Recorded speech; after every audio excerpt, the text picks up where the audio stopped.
رمضان تيبا رمضان تيبا رمضان تيبا مرحبا يا رمضان مرحبا.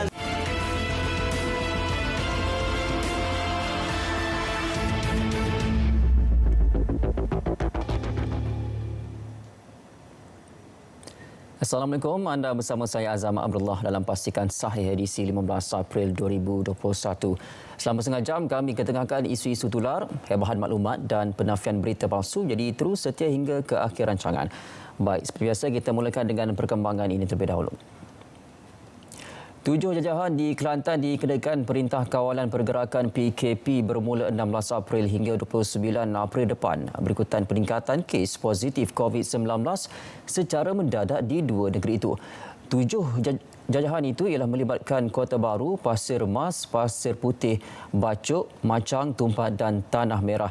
Menteri Kanan Keselamatan Datuk Seri Ismail Sabri Yaakob berkata Kementerian Kesihatan mengesahkan berlaku peningkatan kes sebanyak 30.5% di negeri Kelantan dalam tempoh 14 hari iaitu daripada 756 kes kepada 1,088 kes dan kesemua 7 jajahan itu berada di dalam zon merah.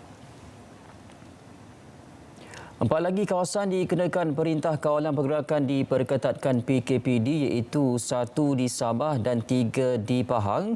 Itu kata Menteri Kanan Pertahanan Datuk Seri Ismail Sabri Yaakob. Kawasan terbabit ialah Kampung Tanjung Batu Keramat, Kota Belud serta Ladang Lipang, Ladang Laukin dan Kampung Inoi di Muazzam Shah Rompin. Katanya PKPD di semua lokaliti terbabit bermula hari ini hingga 28 April.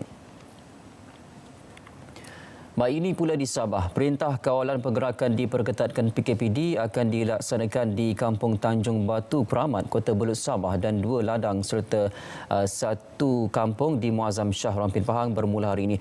Menteri Kanan Keselamatan Datuk Seri Ismail Sabri Yaakob berkata PKPD di Kampung Tanjung Batu Keramat terpaksa dilakukan selepas 17 kes positif COVID-19 direkodkan hasil 25 ujian saringan ke atas penduduk lokaliti itu. Sementara itu, Perintah Kawalan Pergerakan diperketatkan PKPD di Kampung Juara Pulau Tioman Rompin Pahang ditamatkan hari ini lebih awal daripada jadual asal iaitu 20 April. Menteri Kanan Pertahanan Datuk Seri Ismail Sabri Yaakob berkata Kementerian Kesihatan KKM mengesahkan semua sampel sudah diambil, kontak dikenal pasti dan diasingkan manakala kes terakhir dilaporkan ialah pada 3 April 2021 iaitu sebanyak 8 kes. Baik, seterusnya 2 pengawal keselamatan mendakwa ditampar, dipukul dan diacukan pistol oleh majikan mereka yang bukan beragama Islam. Dalam kejadian jam 10 malam itu, kedua-dua mangsa ditampar dan dimarahi apabila memberitahu mereka berpuasa selepas ditanya sama ada mereka berpuasa atau tidak ketika berada di lobi residensi 1KL Jalan Pinang. Ketua Polis Daerah Dang Wangi, Asisten Komisioner Muhammad Zainal Abdullah berkata, kedua-dua mangsa kemudian mengikut suspek yang berusia 43 tahun itu ke rumahnya di Batu Nilam Kelang, Selangor sebelum dipukul dengan sebatang rotan. Polis Kelang Selatan menahan 4 individu yang disyaki terlibat dengan kejadian itu. Siasatan dijalankan mengikut Seksyen 323 Kanun Kesiasaan atas kesalahan mendatangkan kecederaan dan Seksyen 506 Kanun Sama atas melakukan ugutan jenayah. Baik, penudaran satu rakaman audio di media sosial beberapa hari lalu berkaitan Kelantan bakal dikenakan Perintah Kawalan Pergerakan PKP. Polis Kelantan mengesahkan berita terbabit adalah tidak benar. Ketua Polis Kelantan Datuk Syafin Mamat menasihatkan orang ramai untuk merujuk laman sesawang rasmi Majlis Keselamatan Negara MKN bagi mendapatkan maklumat terkini keadaan dan arahan semasa berkaitan penularan COVID-19. Tindakan tegas boleh diambil terhadap individu terbabit di bawah Akta Komunikasi dan Multimedia AKM 1998. Seterusnya, harga runcit petrol RON 95 dan diesel kekal pada harga RM2.05 seliter dan RM2.15 seliter bagi tempoh esok sehingga 21 April ini.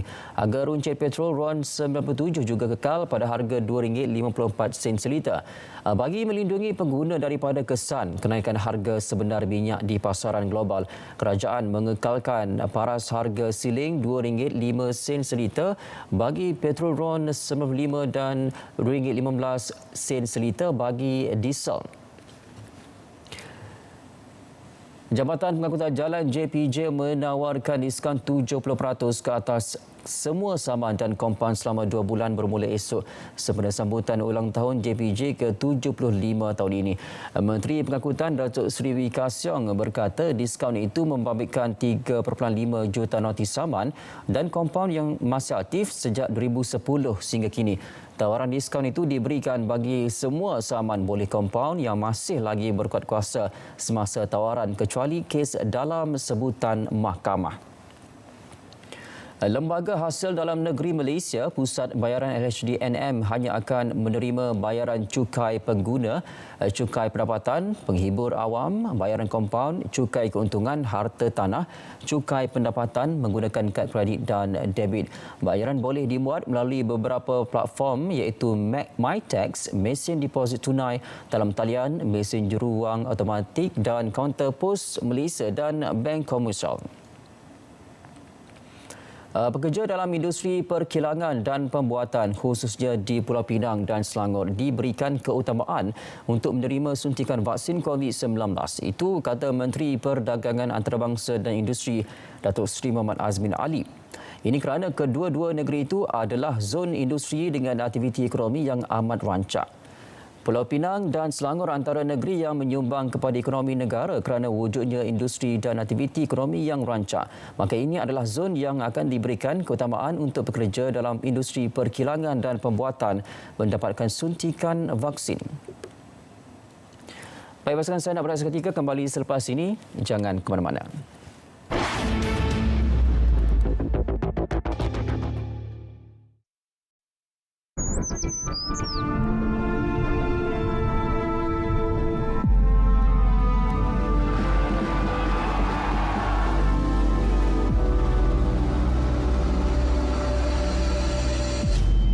Therefore made the assessment that COVID-19 can be characterized as a pandemic. Hari ini, Perintah Kawalan Pergerakan dilaksana di seluruh negara bangsa merupakan salah seorang daripada 2 kematian kes COVID. Saudara-saudari dan anak-anak hanya perlu berada di rumah. Just stay at home.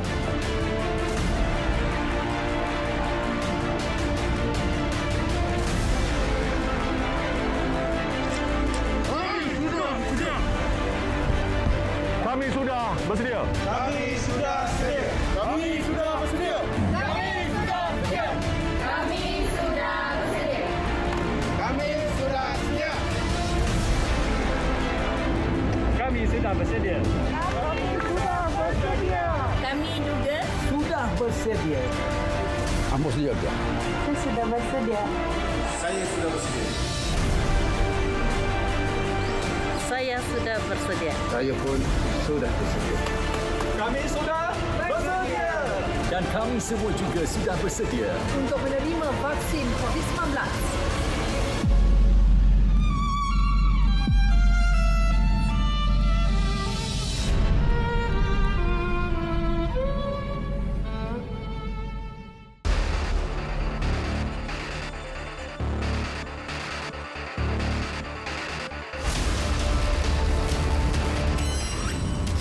Kita tahu banyak kementerian, syarikat yang menganjurkan majlis berbuka puasa dan kita bersetuju untuk membenarkan.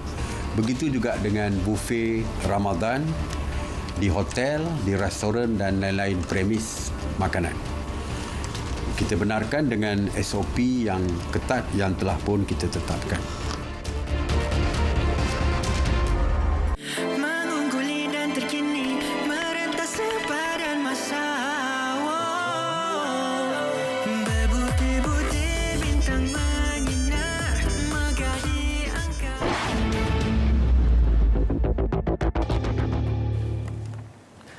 Kembali dengan pastikan sahih.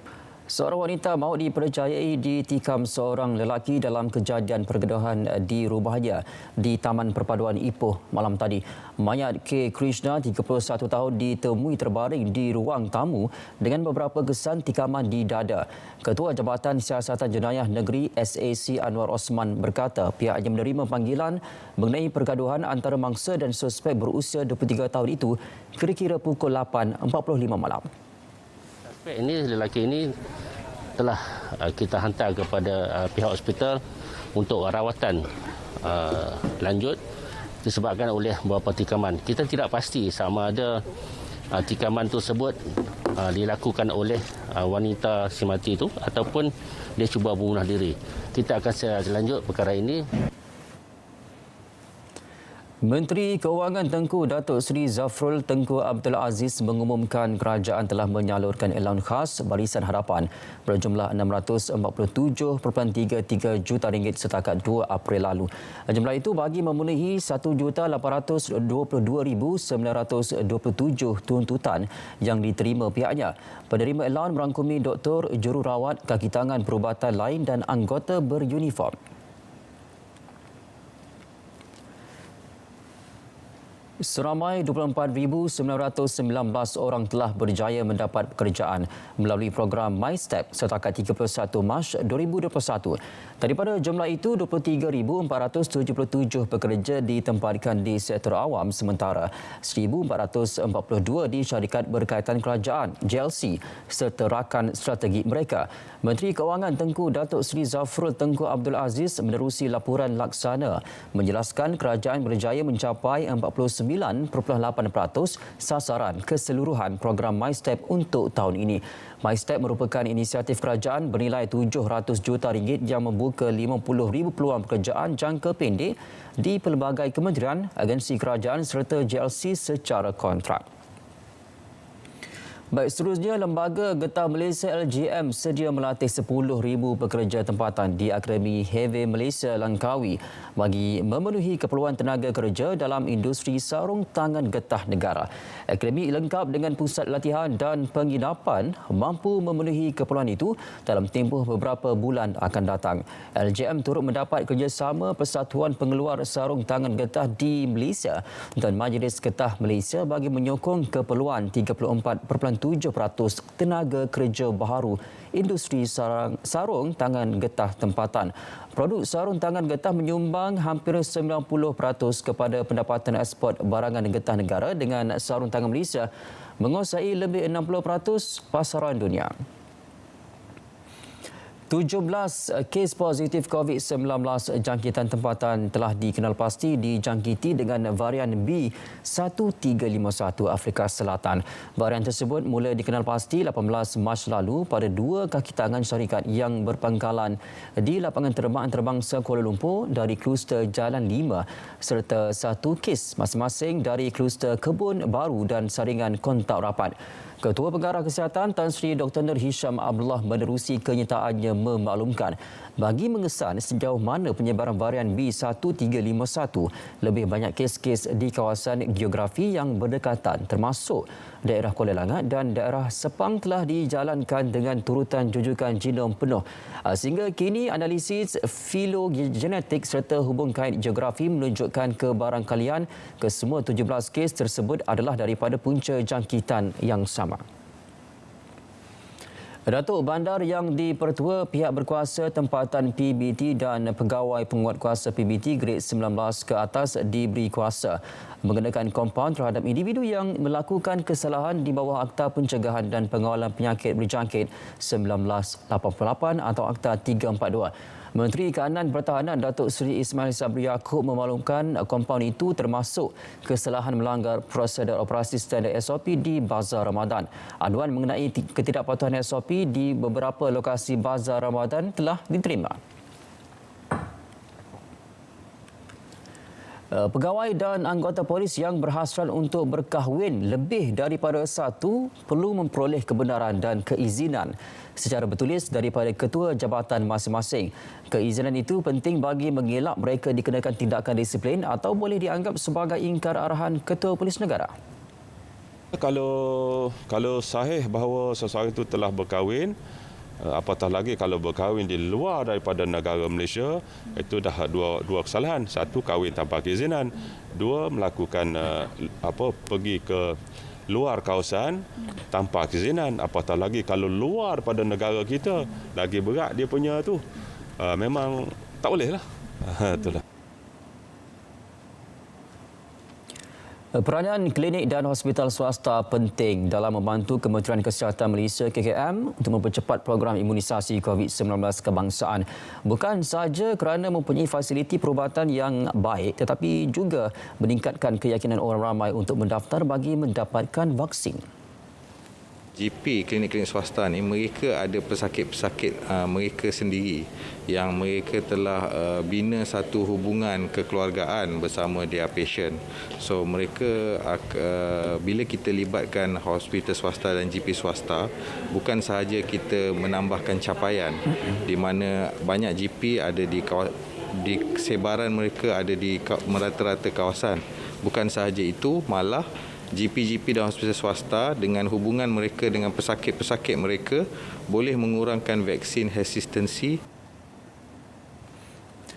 Kira-kira 40.8% daripada 701,000 individu yang berusia 18 tahun ke atas di Melaka telah mendaftar bagi program imunisasi COVID-19 kebangsaan setakat ini.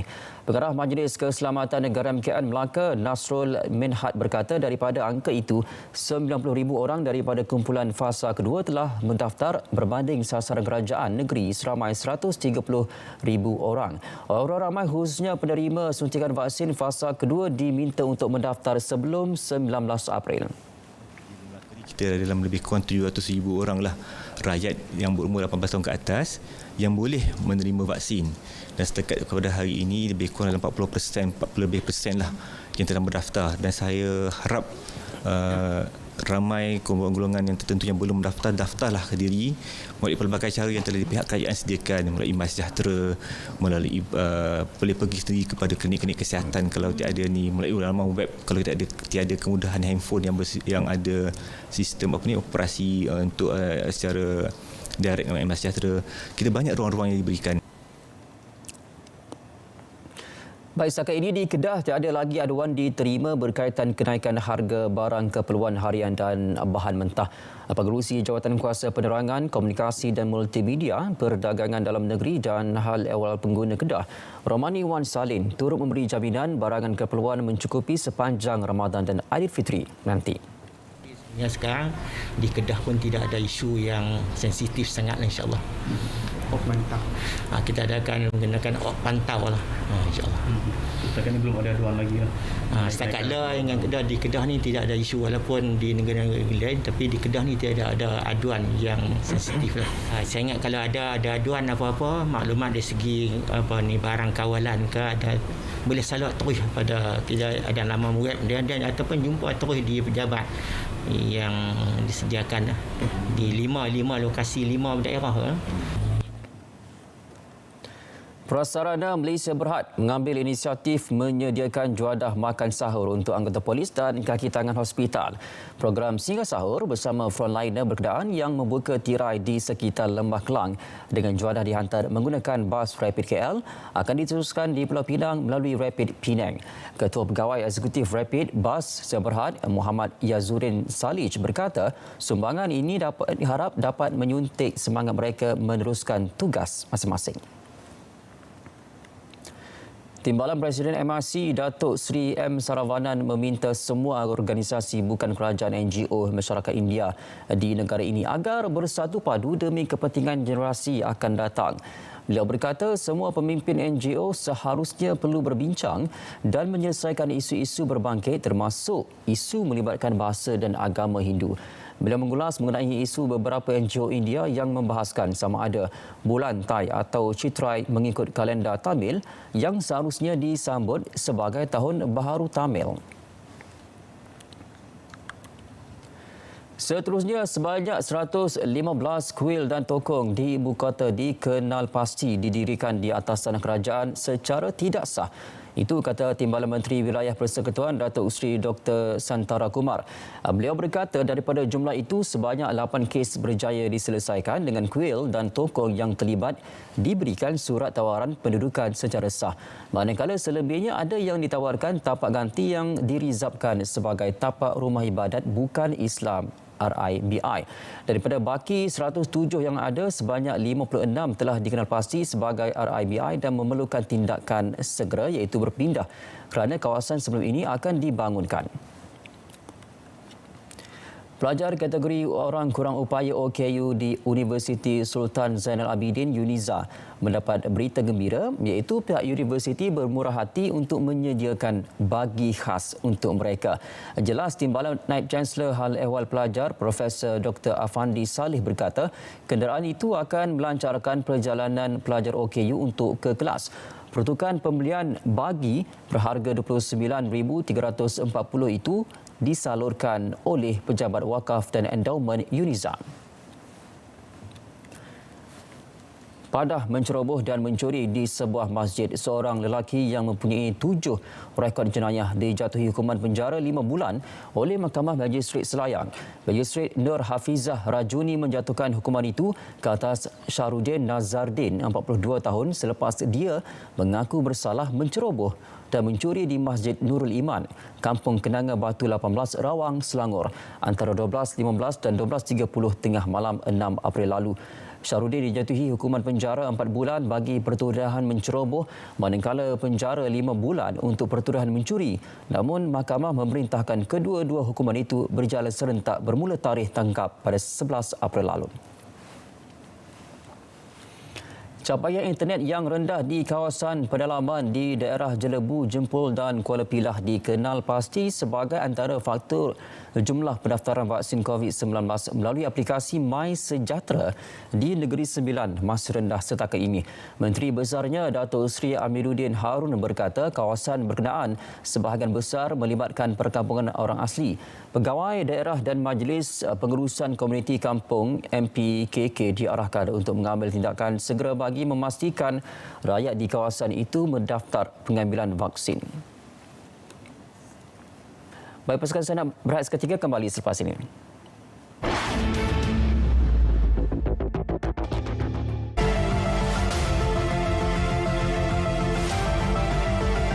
Seperti mana kita sedia maklumlah, comorbidity ini adalah golongan mereka yang ada penyakit. Sama ada 1 jenis, 2 jenis dan sebagainya. Jadi mereka ni memang berisiko sebab bila kita ada penyakit, maka tahap imuniti kita selalunya akan rendah. Jadi kita lebih terdedah untuk mendapat jangkitan penyakit-penyakit yang biasa. Apatah lagi dengan keadaan COVID sekarang ni kan. Jadi apa kita ada penyakit-penyakit tertentu, okey, yang mana pakar-pakar telah pun mengenal pasti. Terutamanya yang pertama sekali, kalau kita ada alahan, sejarah alahan yang teruk. Itu memang totally tak boleh. Maknanya apabila kita ada alahan teruk yang hingga kita terpaksa masuk hospital dan kadang kita kena diintubasi, masuk dalam ICU. Jadi itu memang orang kata kontraindikasi lah, memang tak boleh. Penyakit-penyakit lain tu selalunya apa yang kita nasihatkan pada apa sakit-sakit kita ialah sebelum mereka nak datang untuk mendapatkan vaksin, mereka berbincang dulu dengan pakar yang merawat mereka, okey. Tanya keadaan mereka, adakah mereka pada ketika itu sesuai dan layak untuk mendapat suntikan vaksinasi ni.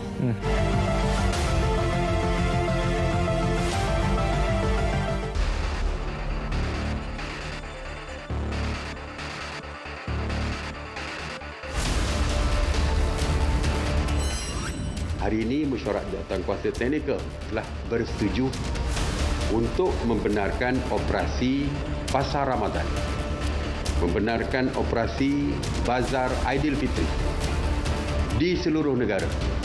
Waktu operasi Bazar Ramadan dari jam 3 petang hingga 8 malam, manakala Bazar Aidilfitri dari jam 10 pagi sehingga 12 malam.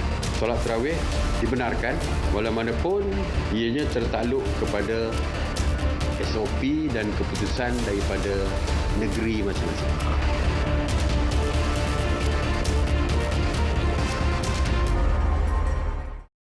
Mengungguli dan terkini merentas sepadan masa.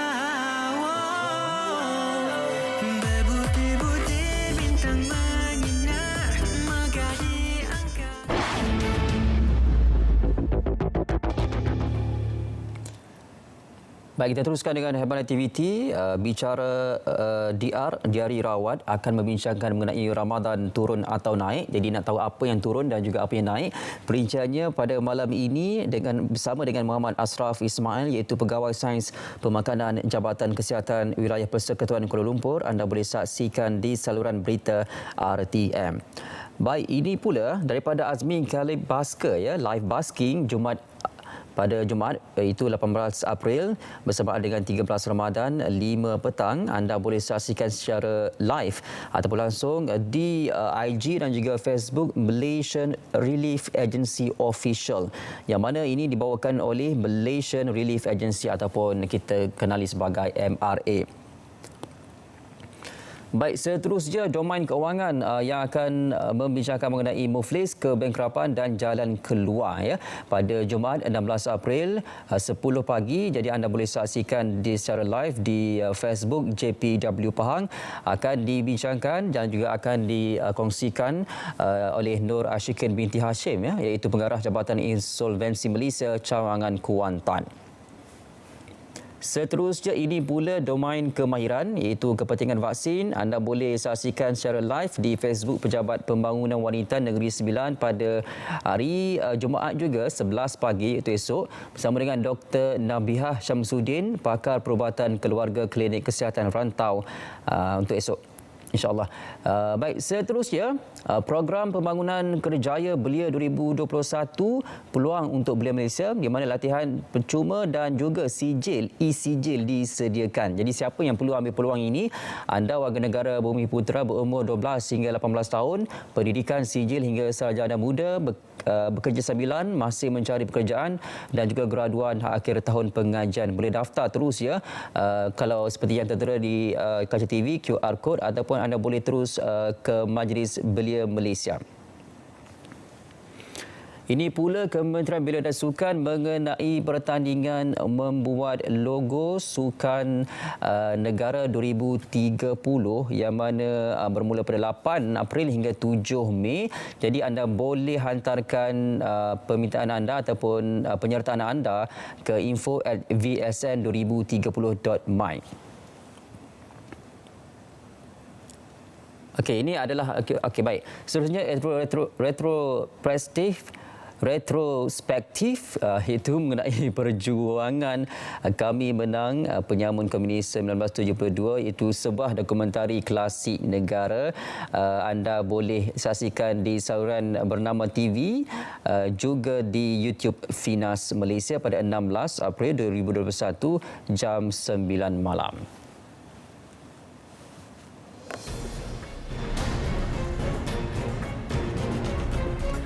Baik, perkongsian itu mengakhiri pasukan saya hari ini. Saudara, jadikan bulan Ramadan ini sebagai medan untuk kita menjadi netizen yang bertanggungjawab dalam menyebarkan sesuatu berita. Sentiasa patuhi SOP, terutamanya kepada mereka yang mengunjungi bazar Ramadan nanti. 11 bulan kita menjalani kehidupan, jadikan 1 bulan untuk memperbaiki kehidupan. Saya Azam Abdullah. Assalamualaikum, kita jumpa lagi.